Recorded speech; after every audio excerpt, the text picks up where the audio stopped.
What's up, everybody? I'm John Middlekauff. You know what I need you to do.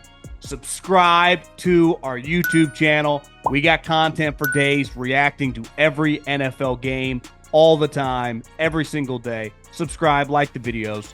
Let's go. Okay, a couple quick scouting questions for you. Sam Darnold, you guys signed him. Obviously, the connection with your new offensive coordinator, Kubiak, who was with Kyle, and they were with him. Do you go back? Like, how much do you rely on him coming out? The information, is that more character-based, play-based, and then evaluating the play over the course of his career and how Sam Darnold ended up as the starting quarterback for the Seattle Seahawks?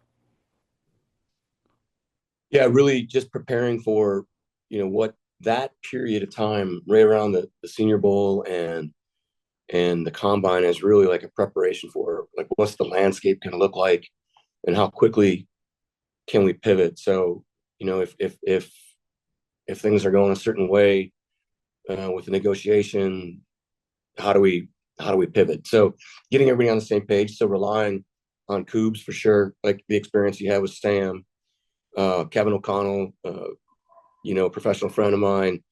Ryan Grigson is there now too in Minnesota. Rob Brzezinski. You're relying on our contacts and like the character, the leader, everybody that's coached him over the years, and then watching his progression and watching him improve. We don't have NFL Europe anymore, and so these guys, they just, the twos and threes, they don't get the reps they used to, and we don't have as much time with them to develop these guys. And so talking to everybody, that it's the same thing with Geno, like all the coaches that have coached him, like my contacts over the years, like talking to them about how he's improving in this area, he's improving that area.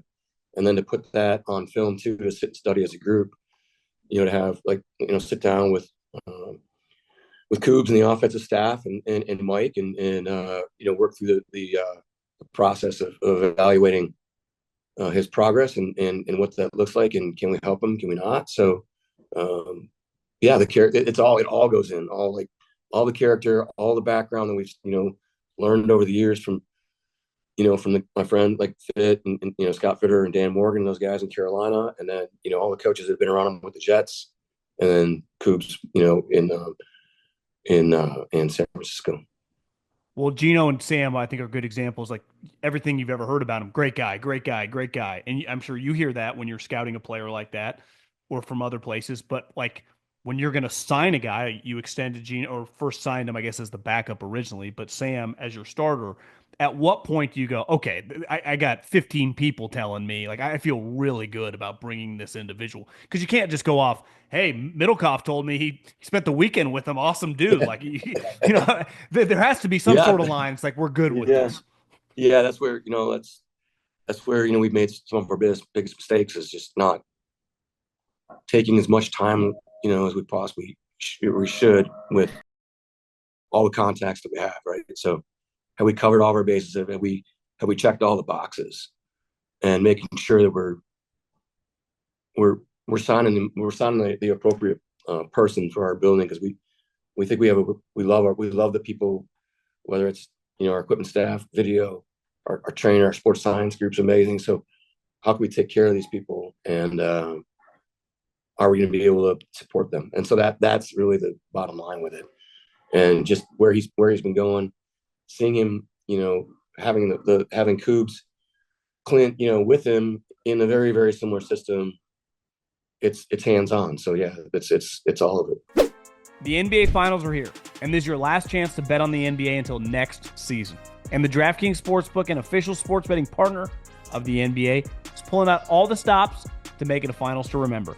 One team will be crowned the champ, and the other will be lost to history. Who you got winning it all? Obviously, everyone's picking the Thunder. Not going to lie, don't hate dabbling a little on the Pacers. 5-1 to win the series. It's the NBA Finals. They just destroy the one seed, the Cavs, work the Knicks. I think people are sleeping on the Pacers a little bit. I get the Thunder are good, but I think people are underrating the Pacers. All season long, DraftKings has been the go-to spot for NBA player props, and that doesn't stop now. Who you got carrying their team to the chip? Try placing a bet on your personal MVP to drop 30, 40, or 50. I would expect, obviously, Shea, but definitely Halliburton to have some big games. Ready to place your first bet? Download the DraftKings Sportsbook app now, lock in your bets, and finish the season as a winner. Here's something special for first-timers. New DraftKings customers, bet $5, win $300 in bonus bets if your bet wins. Don't miss your last chance to bet on the NBA season. Download the DraftKings Sportsbook app and use the code JOHN. That's code JOHN for new customers to get $300 in bonus bets if your bet wins when you bet just $5. Only on DraftKings. The crown is yours. You work with Pete for a long time, and obviously, you have so many guys that come through. You guys have so much success. And then your task, what was it, last January, with hiring a new head coach, especially in a division with Kyle and Sean. It is a little sexier, I think, to say that, like, people want to hire offensive coaches, but your experience, you've seen both. I mean, Holmgren, obviously Marty, Pete, you've kind of seen them all. Yeah. Did you go in pretty open-minded to that situation? Obviously, Mike's defense was I knew a guy in Baltimore, his nickname was Boy Genius, so he's pretty highly thought of. Yeah. If Mike was calling offense instead of defense, I mean, let's face it, the way he would be talked about, the way we talk about offense would probably be a little different. Just that experience going into that open-minded, was he a target? How that played out? Yeah, you're on it. You're on it. He was, kind of, I had the same experience that you did. I heard a lot about this guy. I read a lot about him. I wasn't able to hit Michigan the year he was at Michigan, but obviously we saw the result. I think, yeah, you're going into something like that. You're extremely open-minded. My background, let's say, you lean towards the offensive coach, stability with the quarterback, and that's legit. Mike McCarthy's one of my closest friends in the industry, and so we were part of that hiring process with Ted Thompson in Green Bay. So I felt like I had a pretty good feel for like where we were headed. But once we were able to speak to Mike, because they had the buy, and all the stuff with Pete we didn't with ownership, Coach Carroll, all that wasn't settled like right away early in that week. So whoever has the buy, you can interview that first week after the season, and we weren't we weren't approved by the league yet to get going, and so there was a chance. I was just, I remember being very nervous about the ability just to interview him, because like, do you wait through the Super Bowl or not? And the guys, Chad Brinker in Tennessee, Dan Morgan in Carolina, Rich McKay in Atlanta, they had all interviewed him. And so, I had a very close relationship with all those guys, and they're like, man, your personalities would be great. And he blew, like he was amazing in the interview. I can't remember like Atlanta situation, they hired Raheem pretty quick. There was a couple days where guys got hired pretty quick, but Carolina and Tennessee were going offense. And so, we interviewed, it was going to come down to that championship weekend. And so we were either going to, I remember basically, this is so bad, but I remember going to church basically praying on like, I really hope Detroit loses and I hope Baltimore loses today, the championship weekend. And they both did. I was like, oh, now I got to go talk to these guys and tell them I was hoping they lost. Is there a way to fix that? Because it's hard because you've been in these situations where you're making Super Bowl runs, and you want these guys to have success, and financially it changes their life, but also it's like, we're trying to win. I don't know if there's a perfect answer for it. Is there? There really isn't. We've discussed it over the years, league meetings, number of committees that we're involved in.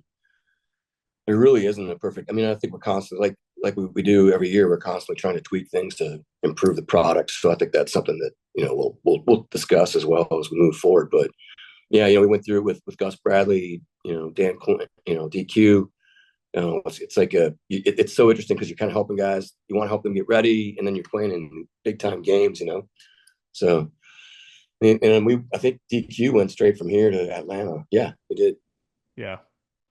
Do you feel a different pressure now with Mike, given that, you're the veteran? I mean, literally, you've been in the league for a long, long time, and he's young.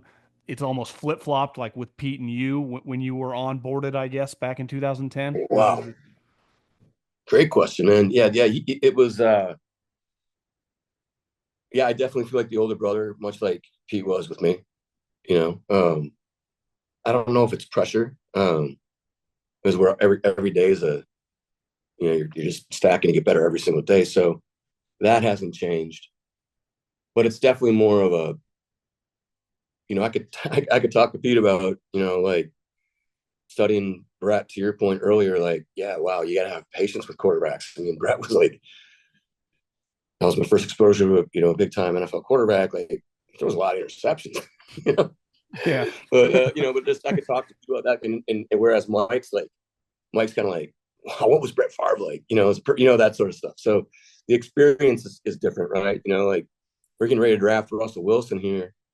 He was targeted, and Pete and I are sitting on the phone, you know, talking to, you know, Coach Grant about Fran Tarkenton, you know, like on the phone, like lack of height, you know, great feet, moving around, you know, it's like it's just different. You know, Pete's 20 years older than me, and oh, I say much. Well, Mike's 38 and I'm 54. So, you know, we went from having the you know, a partner with Pete and all that experience to a 38-year-old guy that's, you know, brains on fire and just a really clear, intelligent communicator.